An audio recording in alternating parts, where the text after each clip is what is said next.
బంగినపల్లి మామిడి పండ్లు మా అబ్బాయి తీసుకొచ్చాడు. ఇవి కొద్దిగా మెత్తగా ఉన్నాయి. 6 పండ్లు రసం చేస్తాను. మేము పానకం అంటాము, కొంతమంది రసం అంటారు. ఎవరు ఏమంటారో కామెంట్స్ రూపకంగా తెలియచేయండి. ఇవేమో కొద్దిగా గట్టిగా ఉన్నాయి కాబట్టి కోసుకొని తినేటట్టు ఇవి కోసుకొని తినవచ్చు. ఎంతమంది కోసుకొని తింటారో, ఎంతమందికి రసము చపాతీలతోటి పెట్టుకొని తింటారో కామెంట్స్ రూపకంగా తెలియచేయండి. అన్నంతో పెరుగన్నంలో తింటారు, కొంతమంది తొక్కన్నంతో తింటారు, కొంతమంది సాయంత్రం పూట అలా కోసుకొని తింటారు. ఎవరు ఏ విధంగా ఎలా తింటారో ప్లీజ్ కామెంట్స్ రూపకంగా తెలియచేయండి.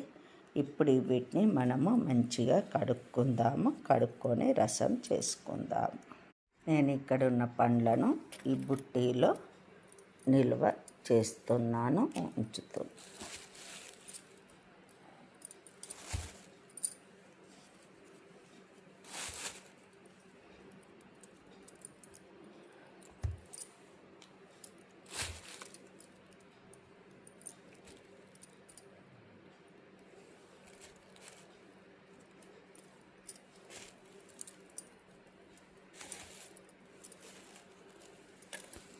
ఇలా మనం పెట్టేసుకొని ఒక సెల్ఫ్లో పెట్టేసుకుందాం. మనము ఈ పండ్లను ఈ గిన్నెలో పెట్టుకుందాం, ఎందుకంటే రసం చేసేటి కాబట్టి మెత్తగా ఉన్నాయి. ఇవి మంచి కడుక్కొని రసం చేసుకోవచ్చు, పానకం. ఇందులో పెట్టుకొని ఇప్పుడు ఇవి నీళ్ళతోటి కడుక్కుందాము. మనము పండ్లను కడిగేసుకున్నాము. ఇప్పుడు ఈ పైన ఇది తీసేసేసి మెత్తగా చేసుకొని ఇలా కొద్దిగా రసమును పిండేసేసుకోవాలి, అన్ని పండ్లు కూడా. ఎందుకంటే స్టార్టింగ్ దీని యొక్క జీడి ఉంటుంది కాబట్టి అది మంచిది కాదని అప్పట్లో తీసేసే వాళ్ళము. ఇప్పుడు ఎంతమంది తీసేస్తున్నారో అది కూడా తెలియచేయండి. ఇలా తీసేసి తర్వాత ఇలా కొద్దిగా పిండేసి పక్కకు పెట్టుకోవాలి. అన్ని పండ్లను కూడా మనము ఇలానే చేద్దాం. ఇలా తీసేస్తే చూడండి నీళ్ళు ఎలా మురికిగా ఉన్నాయో. అందుకొరికి ఇలా పండ్లను స్టార్టింగ్ తీసేసుకొని మనం అలా పిండేసుకుంటే దాంట్లో ఉన్నది కూడా వెళ్ళిపోతుంది. ఇలా చేసుకొని ఇప్పుడు ఫ్రెష్గా రసం పిండుకుందాము. ఈ నీళ్ళను పారబోసేద్దాం. ఈ పండ్లు రసానికి మనకు కావలసింది ప్లేట్ ఒకటి, మళ్ళీ స్పూను. ఈ గిన్నెలో చేసుకుంటాం కాబట్టి కొద్దిగా సాల్ట్ వేసాను, నీళ్ళు, మంచినీళ్ళు, తర్వాత షుగర్, చక్కెర. మనం ఇవన్నీ రసము ఇందులో స్టీల్ గిన్నెలోకి పిండుకున్న తర్వాత దాని పొట్టు పైది ఉంటుంది కాబట్టి పైన పొట్టు గింజలు ఈ ప్లేట్లో పెడతాము. తర్వాత వీటిని కూడా శుభ్రంగా కడిగేసుకొని మనము పానకం దాంట్లో రసంలో పోసేసుకుంటామన్నమాట. అందుకొరకు ఈ రసానికి కావలసిన పదార్థాలు ఇవే. ఇప్పుడు మనము స్టార్ట్ చేసుకుందాం. చూడండి ఇలా పిండేసుకోవాలి.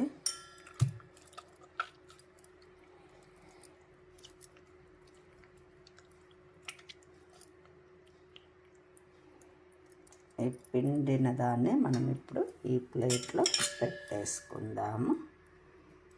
తర్వాత రెండవది కూడా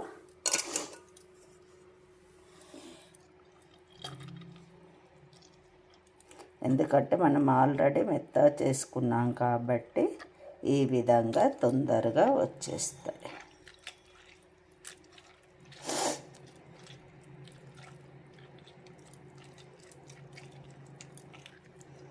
ఈ స్పూన్ ఎందుకో తెలుసా, ఈ లోపల ఉంటుంది కదా, మీకు అప్పుడు చూపిస్తా స్పూన్ తోటి ఏం చేస్తాను.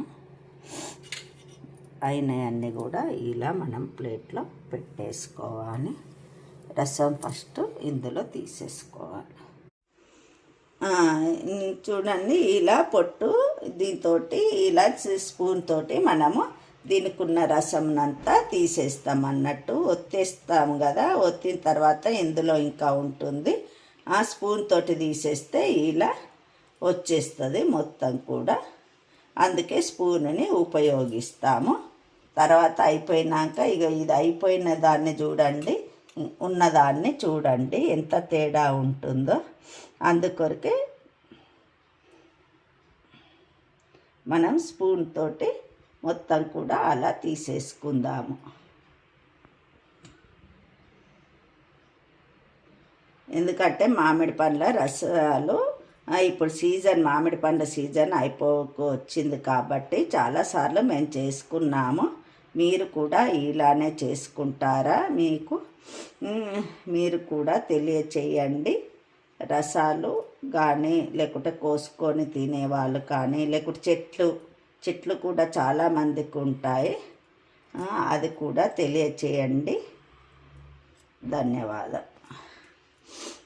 ఇప్పుడు మనము పొట్టును తీయడం చూసాం కదా. ఇప్పుడు ఈ గింజ ఉంటుంది కదా, అందులోది కూడా ఇలా మనం పిండేసుకుంటే గట్టిగా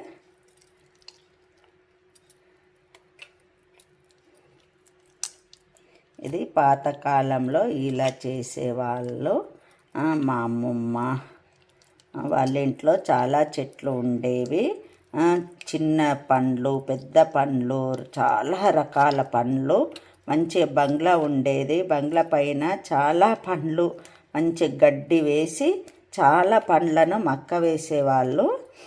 మేము చిన్నపిల్లలం కాబట్టి అప్పుడు అందరం కూడా మంచి కిటికీ ఉండేది బంగ్లా పైనే. ఆ కిటికీ బంగ్లా ఎక్కి ఆ కిటికీలో కూర్చొని చాలా పండ్లు తినేవాళ్ళము. ఇలా రసాలు కూడా చేసేవాళ్ళు మా అమ్మమ్మ వాళ్ళు. ఈ విధంగా చేసేవాళ్ళు. ఇప్పుడు ఇప్పుడు బాగా మజా అని మామిడి పండ్లతోటి చాలా రకాలుగా వచ్చాయి. కానీ ఇలా మనం ఇండ్లలో చేసుకుంటే అదో తృప్తి, ఆనందం ఉంటుంది. దోశకు, పూరీలకు, రొట్టెకు కూడా చాలా బాగుంటుంది పెట్టుకొని తింటే.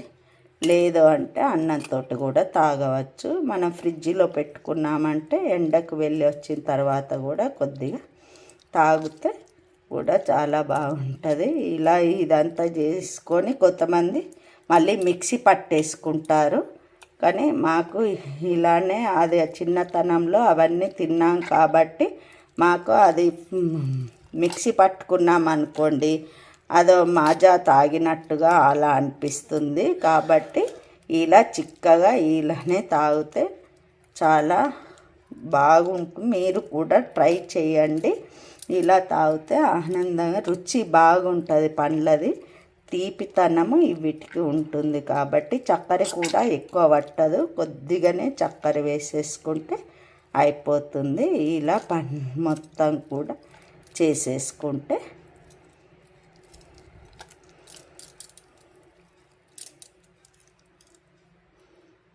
చూడండి ఏమీ లేకుండా అయిపోయింది. ఇక పానకము కంప్లీట్ అయిపోయింది. ఇప్పుడు మనము దీంట్లోకి షుగర్ వేసేసుకుంటే అయిపోతుంది.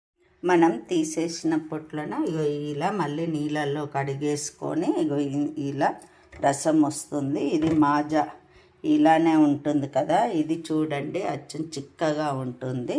ఇది మనము మొత్తము ఇలా పిండేసుకుంటే ఇలా వస్తుంది రసము. అప్పటి కాలంలో ఏది కూడా వేస్ట్గా పోనిచ్చేవాళ్ళు కాదు.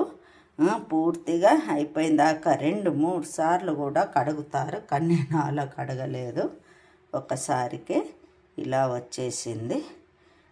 ఇది ఇష్టం ఉన్న వాళ్ళు ఇలానే కూడా తాగవచ్చు. లేదంటే అందులో కలుపుకొని ఇప్పుడు చక్కెర వేసేసుకొని రెడీ చేసేసుకో. ఇలా షుగర్ వేసేసుకొని రెడీ అయిపోయింది. మనం ఇప్పుడు ఫ్రిడ్జ్లో పెట్టేసుకోవచ్చు. వచ్చిన వాళ్ళకైనా కానీ పోసినా కానీ అన్నిటికి కూడా ఇది హెల్త్కి కూడా మంచిదే. కానీ అతి తినవద్దు, అతి తాగవద్దు.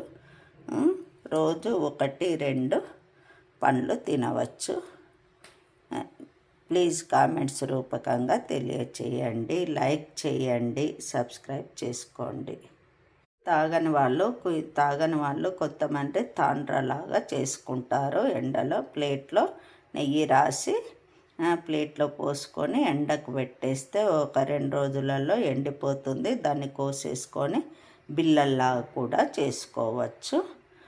అవి ఎప్పుడంటే అప్పుడు మన ఇంట్లో స్టోరేజ్ లాగా చేసేసుకుంటే మనకు నోటికి రుచిగా ఉంటుంది. ఎటన్నా ప్రయాణాలకు వెళ్ళినా తిప్పినట్టు అవుతుంటే అదంతా కూడా తిప్పకుండా ఉంటుంది. మంచిగా దవడకు పెట్టుకొని రసం మింగుతూ ఉంటే కూడా చాలా బాగుంటుంది. చాలామందికి తెలిసే ఉంటుంది తాండ్ర గురించి. అలా కూడా దీన్ని మనము తయారు చేసుకోవచ్చు. పండ్లు చాలా ఉన్నవాళ్ళు రకరకాలుగా కూడా ఎంతమంది ఏ రకంగా ఏమేమి చేసుకుంటారో తెలియచేయండి.